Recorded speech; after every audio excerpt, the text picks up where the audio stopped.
Hi, everyone. Um, I decided to come because I really wanted to uh, talk about Black Panther, Wakanda Forever.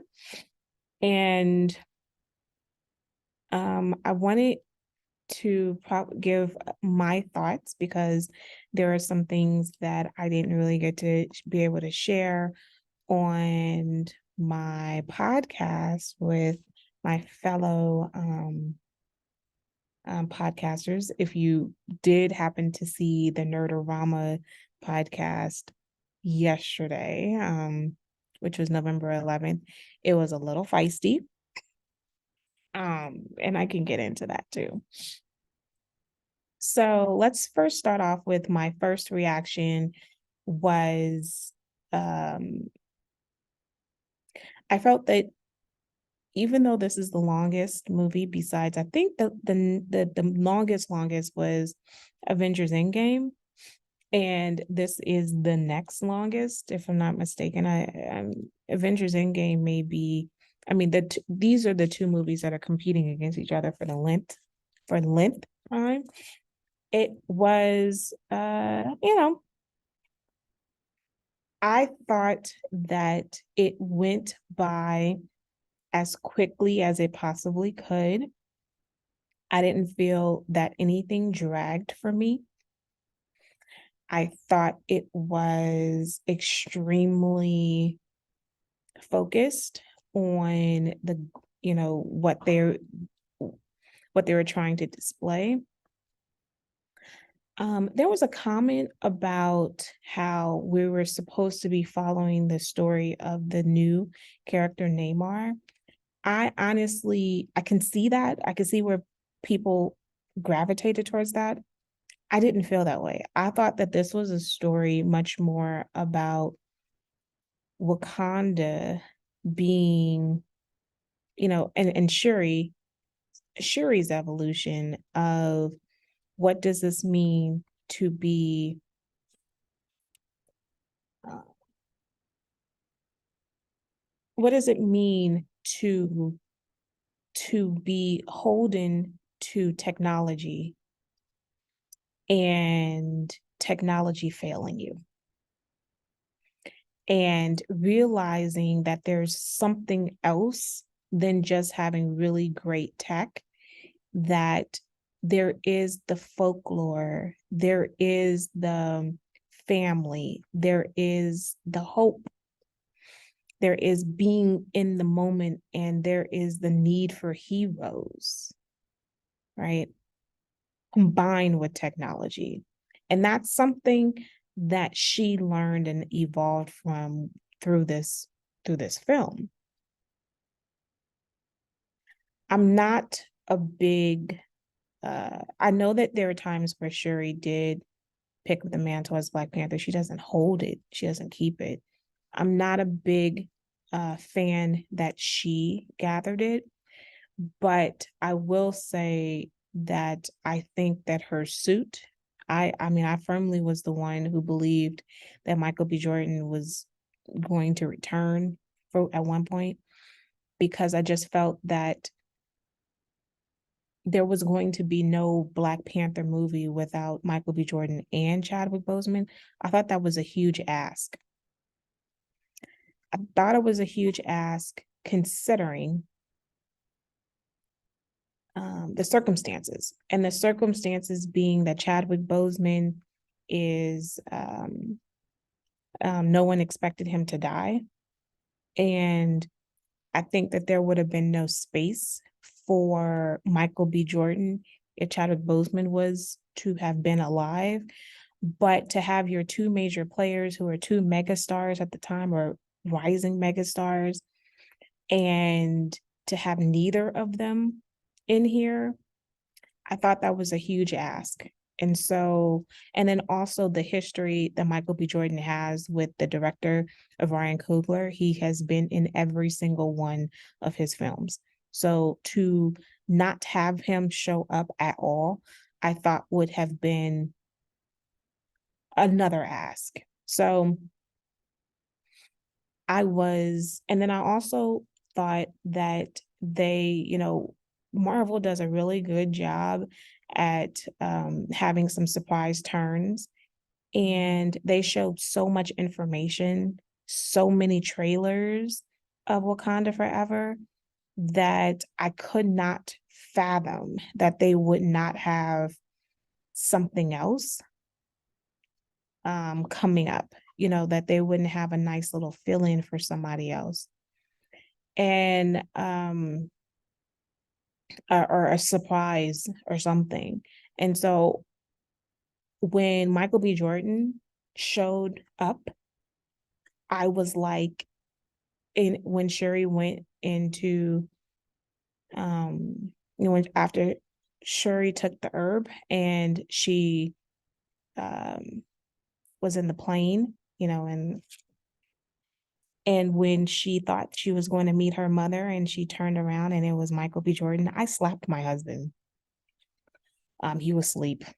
Oh well. And I, did a little scream because I felt that he needed to have been present. And I was glad that he was present and physically there. And I was just ecstatic and over the moon. And um um and it added to her suit. So her suit being black, gold, and silver, I think was a nice mix of her honoring Chadwick, her brother, but also taking, even though she doesn't want to acknowledge that she's similar to Killmonger with her grief, that mixture of black and gold demonstrated that she has a mix. When she took up Black Panther, it is a mix of both of those people. I think it's a great metaphor. I thought that the costumes overall was spectacular and better than the first movie. Um, looking at Queen Mother was, Angela Bassett gave this speech to Akora, and my God, that speech talking about have I not lost, have I not gave everything? I was just like, and that one tear fell, I was just mesmerized. That speech alone, in my mind, should give her an Oscar nod. Now I realize that they don't like to give Oscars to these types of films, but she deserved it for that speech alone. And the costumes were just, gorgeous. I cannot emphasize even more. I think that this movie took great care in trying to demonstrate that colonization didn't just take place in Africa, and it didn't just take place in America. It was a continent, it was uh, a global way of marginalizing, disenfranchising people. And so we finally see that aspect. And it's a gut punch. It is an absolute gut punch. And I think that looking at the international consequences of slavery was an important aspect of this. The fact that they sought refuge in Haiti, I was just in love. The fact that they don't pronounce it as Haiti, the more American and the more westernized perspective of pronouncing Haiti, but they pronounced it how those in that country pronounce it, the end of how Haitians pronounce their country as Haiti, I thought was very, very important. The look at the language choice that they had throughout the film and looking at continuing to keep the sanctity of the um of the native language was cool, which is to demonstrate that Spanish is not native. It is just as English. These are two colonizing languages. and French, right? These three languages are colonized languages that have been intruded upon the native people. And I thought that was explicit. Now, get you to my favorite girl, Riri. I'm gonna be honest, I'm not a fan of the actress. Um, but I do love, and honestly, some of the lines I thought that I tried to keep putting myself in her space. Uh she is from Chicago. Chicago has a bit of an edge, just as if you met somebody from Detroit, just as if you met someone from different parts of New York. A New Yorker moves differently than a person from Chicago. And I think that that is attempted here. I think that, Ryan Coogler is doing a superb job at trying to get the feel of what does it mean, yes, to be a Black person from America, but what does it mean to be someone from different parts of the country? And so you have Oakland that's embodied in Killmonger, but you have Riri that is attempting to embody Chicago. And I keep thinking about the guy. Okay, so when people, I'm gonna pause on Riri for a second. I want to talk about Killmonger for 2 seconds, and I'll get back to Riri. I don't think of Killmonger as being evil, and and his attempt and what he did for what he did to Wakanda is not the greatest, starting this internal civil war. And I acknowledge that. But to call him evil is a problem for me because his intention was not evil. His intention is retribution. And that's not an evil proposal. This is the debate, and I've written about this before when it came to Black Panther. This is the debate that has been brewing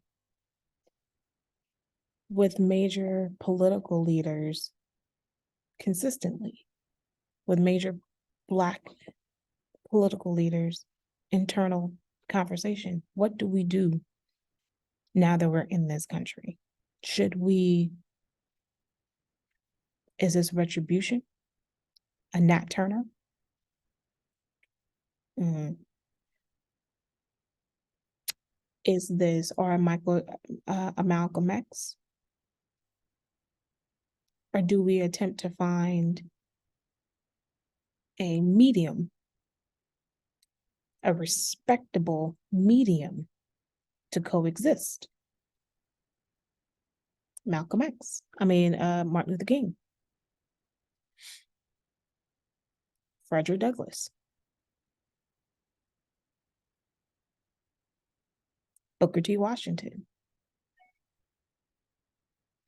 People like to look at W.B. Du Bois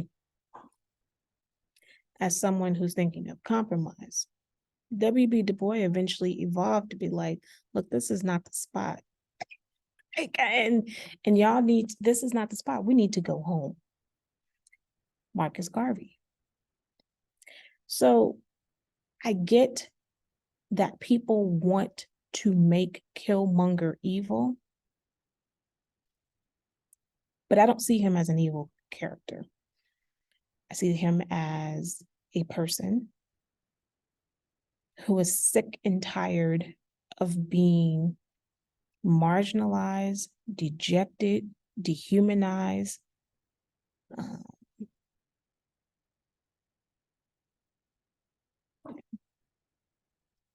And what should you do? Compromise.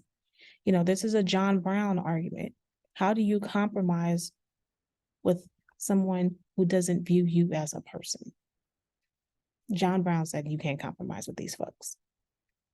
And that's where Killmonger is coming from. So, back to Riri.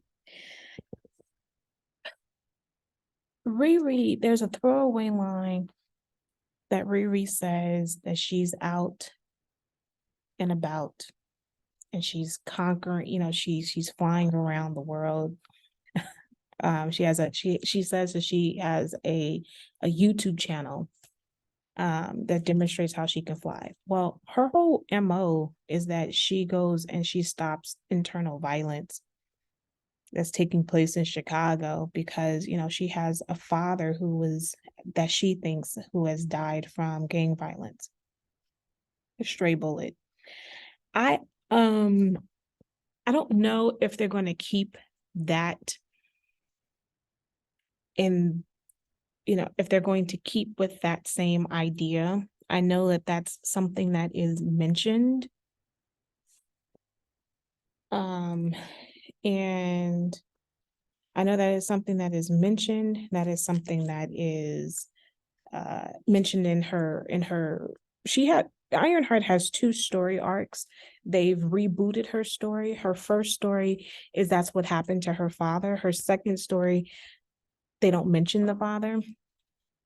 So in the second reboot, which is recent, you have a lot more of her being taught by Iron Man, the materialized Iron Man, because he's dead.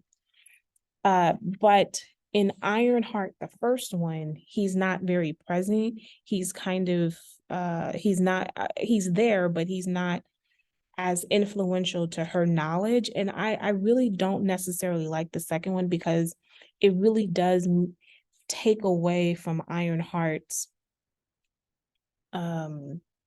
knowledge and smartness. But the first one really highlights how smart she is, and that's how Iron Man recognizes her and wants to kind of help her develop and grow and gives her a scholarship and everything. But I also am struggling with Ironheart because in both of her comics, Ironheart has a mouth on her. So this is the issue that I have with kind of the film, is that they kind of make her a bit more tame. And I don't know clearly this is intentional, because I feel that they when I say tame, like she's not as outspoken as she is, and she can be kind of, I don't want to say rude, but she's very vocal, she's very confrontational, she's kind of in your face, but she's had a rougher life, so she kind of has that really edge to her. She's raised by a single mom. And she has no siblings. I don't know if this softening of her is something that I like, but it's supposed to make, Shuri is much more princess and more sheltered, and Riri is the more relatable character. She's the exact opposite. But in this one, she's definitely much more, they put her as much more naive, but she's cool. Her and Shuri actually work together in the comics, and I like them too. But Ironheart is my girl. I really like her. Like I said, I'm not the biggest fan of her depiction, but she's not a central character either. So how about that?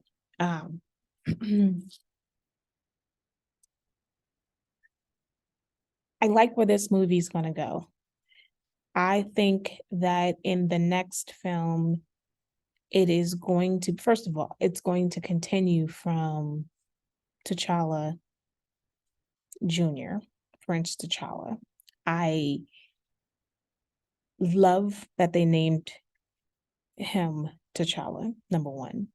The second thing is I love even more that it's not about the fact that his name is Prince T'Challa, but I love his birth name too to the public, which is Toussaint. Now, I don't know which one the general public will be welcome to see. Toussaint or Prince T'Challa. Because these are two individuals who absolutely, both of them, are governing people. But Toussaint was a warrior in a different way than Black Panther is. So it'd be interesting to see what this new Black Panther, which may not be as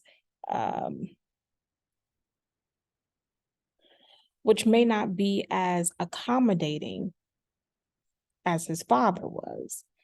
I feel that the next movie is definitely going to have to deal with America attacking Wakanda, because that's the backdrop. America and France absolutely want vibranium, and the next big reveal here is that Agent Ross used to be married to Val, and Agent Ross is going to be in Wakanda somewhere, and Val is we know that she already has enlisted Black Widow's little sister, and she probably also has contact to the other Black Widows. I wouldn't be surprised. And there's also some more contact that she has with, I'm going to call him the reject Captain America. So you have those two people. So clearly we're developing our own different Avengers. Well, non-Avengers, but people who's going to be working for Val. And clearly, this is where I could see Captain America, the new Captain America coming in, and the new Falcon coming in. And the series is probably going to be phenomenal of Ironheart. And this is definitely not going to be an off-world, kind of thing. This is going to be a realistic, in-your-face, overt issue that we're dealing with imperialism, and which imperialism being its sister to colonization. I just really appreciated this film. This film doesn't give you the hugs and warm feeling and pride that the first one does. And so I get that people may not like this movie in the same way that they loved Black Panther. I acknowledge that. But I think that the level of importance of hitting the right notes and the right beats politically, emotionally, is important. And I appreciate it. So I've seen it twice already, and it's been 3 days since it's been out. I will probably see it a bazillion times more in theaters because I'm an A-lister. So I pay my money to go see it. And I encourage you to go see it, have fun, pack some tissue because it's a tearjerker. And thank you for watching.